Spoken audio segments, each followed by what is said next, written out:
Good morning, students. I'm Mr. Nsiah, your sculpture master. We are going to continue our lessons from the school whilst we are in the house. Today we are looking at decorating and finishing in sculpture. We are looking at decoration and finishing in sculpture. Now, lesson today, what we are going to look at is how to define decoration and finishing. We are going to look at the socio-economic importance of decoration and finishing. Thirdly, we are going to describe the tools, materials, and techniques used for decoration and finishing in sculpture. And lastly, you are going to produce your own work and you decorate and finish your own sculpture pieces. Without wasting much time, we start with decoration. When you say decoration, what is decoration? Now, in the general terms, anything that you use to make something attractive or festive can be termed as a decorative piece or decoration. But when it comes to sculpture as a subject, when you talk of decoration, it's a process of creating designs, patterns, textures, or adding embellishments that add to the aesthetic quality of a sculpture piece. For instance, when you work in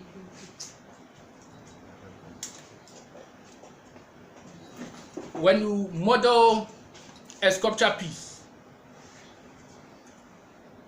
you can texture it, you can smoothen it, you can lacquer it. All forms part of what? The decoration. All forms part of what? The decoration.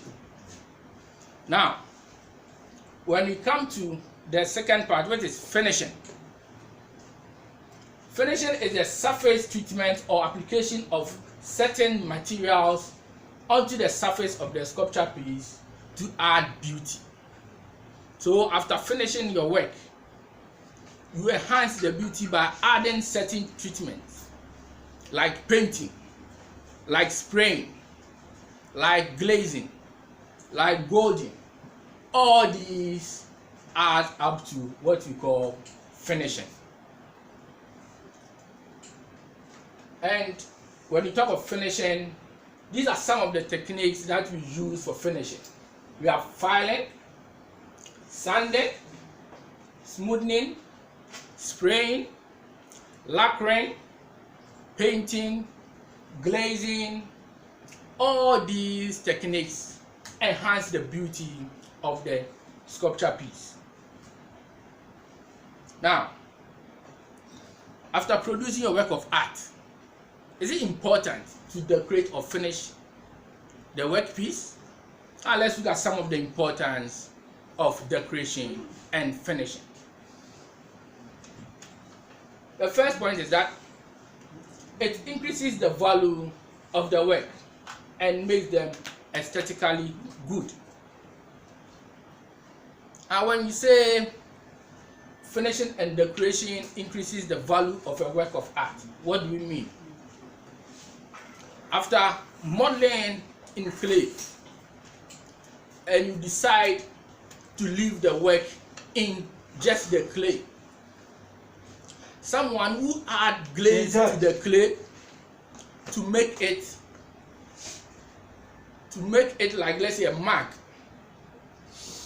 adds more value to the clay work than just leaving the work in what? A bare clay. So when we talk of value in decoration and finishing, that is when you add quality and good decoration and finishing, it gives the work more value than just the rough work. The next point is that quality decorated and finished work attract a lot of people to patronize them. When you go to a supermarket and you are doing, let's say, window shopping, Sometimes you might see a work which is very attractive. You might not even need it, but you buy it because of its packaging, its attractiveness. That is what we call impulse buying. So when you do a quality decoration and finishing, people might not need your work, but they will buy it because of its attraction that you have given to the work. The third point is that it generates a lot of income for the sculptor. Now, when you give a work of art a quality, good decoration or finishing, people tend to buy your work because of the quality of finish that you have given to the work. Now, when you go to, let's say, where carving is predominant, when you go there and you see their finished piece and the decorated piece, you can see there's a vast difference in them. So a good decoration and finished work gives you what? Income when done when you leave the work bare without finishing or decorating it. The next point is that it attracts foreigners to the country and hence earn foreign exchange. How can a work earn foreign exchange? Now, people all over the world come to just to see how the blackness nature of their carvings. It is not painting, but because of the blackness of the work, people come to see what goes into the blackness of what they are finishing and decoration. So when you do a very good finish and decoration, it brings foreigners from all over the world to the country to see how you go about your decoration and finishing. And lastly, it brings what? Foreign exchange to the country, which we use for most of our development in the country. The next point is that decoration makes works durable. Now let's take a typical example of work in Opoku School. The statues are there in front of the St. Aquinas church is made of clay, but it has withstood the weather for all these years. Why? Because of the quality, finish and decoration that's what added to it. The clay was baked. After the baking, it was painted with what? Oil paint. These oil paints are resistant to the weather conditions. So when you add quality, good finish and decoration, it makes your work very durable. And lastly, when you do a quality decoration and finishing, it raises the standard of the work and also meets the criteria for export markets. Now, if you want to sell your work abroad, you don't just buy any work. It should meet certain criteria and standards. So the finishing should meet the standard of what? The export market. Now I'm going to look at the tools that are used for decoration and finishing. When you look inside the pamphlet, we have pictures of all these tools. That's why I did not add it here. Chisel and mallet, sprayer, scissors, pliers, files, wraps, sandpaper, punches, knives, pins, nails, scrapers, brushes. All these are tools that can be used for decoration and finishing. Now we are going to look at processes involved in decoration. We have inlaying, stamping, incising, texturing, embossing, engraving, etc. And we are going to look at them one by one. When you talk of inlaying, what is inlaying?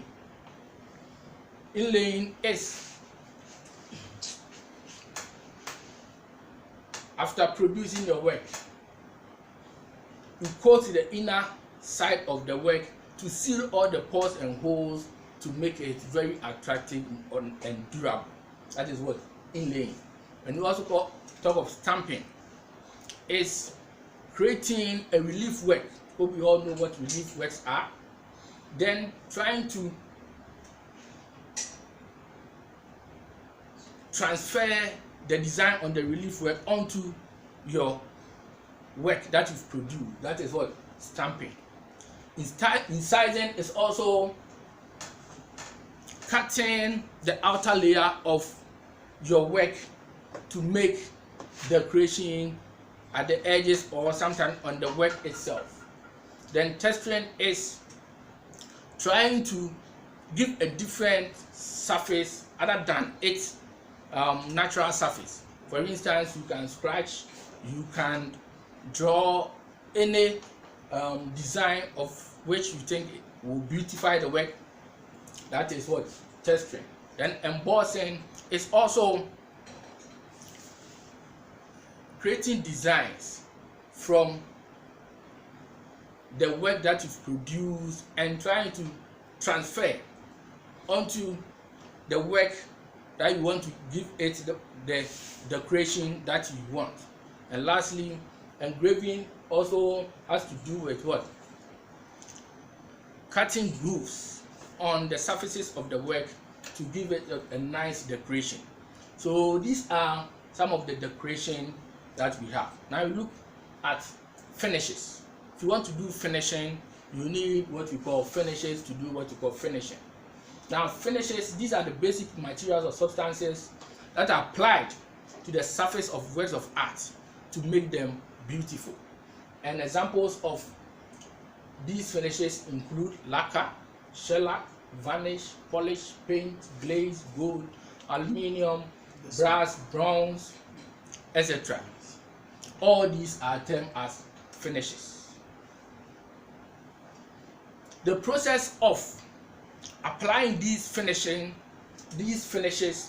onto a work of art to enhance its beauty is termed as what? Finishing. Hope you are clear with that. Then you look at the finishing processes. The first one, you have smoothing, painting or spraying, lacquering, bronzing or gold finishing, glazing and retouching. Now let's look at what these are. When you talk of smoothing, what is smoothing? Now in order to render your work more beautiful or very beautiful, you don't leave the two marks on your clay works, your carved works. So there is a need for you to use various grades of sandpaper, wraps, files to give it a very smooth finish, like what? The surface of a mirror. Make it clear and defined so that you don't see any rough spot on the surface of the work. That is what? Smoothing. Then you have painting or spraying.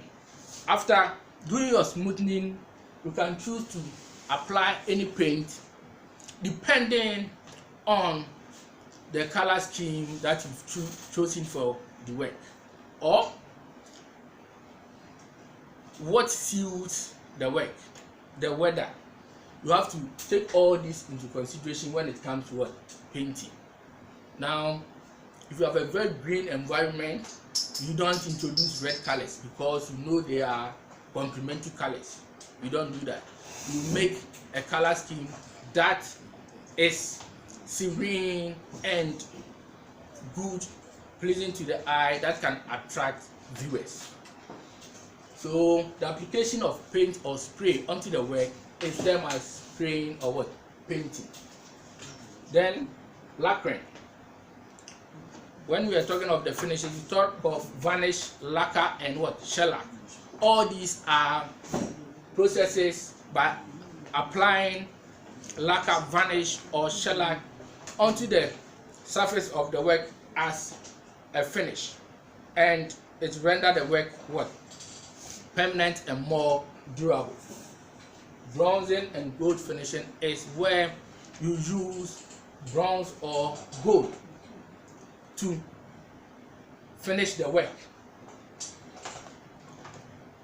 and this takes a lot of money and time, so you take time to deal with this as a topic on its own. So you will skip this today, then you come back to it some other time. Now we talk of glazing. Glazing is peculiar to clay work. After rendering your work in clay, if you want to make it more beautiful and permanent, you have to first bake it to get your terracotta. After the terracotta, you paint the whole clay with glaze. Then you refire it again. Then it comes out as a mark. Hope you all know what a mark is. The smoothness and the quality of that finish. So that is what you call glazing. And lastly, retouching. When you talk of retouching, sometimes you might produce a work. After the finishing, you might see some spots which you could not cover. So you come back to correct these mistakes to finish it properly so that you can get the attention that you want. That is known as what? The retouching. So today we've looked at decoration and finishing. Decoration and finishing. We said that decoration is adding textures, patterns, designs onto a surface of work to add beauty to it. And we have also looked at finishing. Is the surface treatment application of certain materials onto a sculpture piece to enhance its beauty. Then we've also looked at the socio-economic economic importance of finishing and decoration, so that it increases the value, it generates income, it also creates import buying for a lot of those who buy artworks. It generates foreign income, it makes works of art durable, and also raise the standard of works to meet exports. Then we also look at tools used for decoration and finishing: chisel, mallet, sprayer, scissors, pliers, wraps, knife, pins, brushes, etc., etc. Then we look at decoration processes. We have the inlaying, stamping, incising, texturing, embossing, engraving. Then we also look at finishes. These are materials or substances that are applied onto the surface of works of art to enhance its beauty. And we have finishing processes. We have smoothing, spraying and painting, lacquering, bronzing and gold finishing, glazing and retouching. Hope you have grasped the concept that we are trying to put across today. Now, in your various homes, I would like you to try these exercises and you put your answers at the site that you are going to put this work at. If you have any questions you add up when you do your exercise.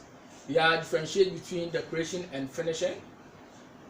Explain 3 processes each used in decoration and finishing. And lastly, identify and draw 5 tools used for decoration and finishing. Thank you very much, and hope you are going to meet again next week. Bye.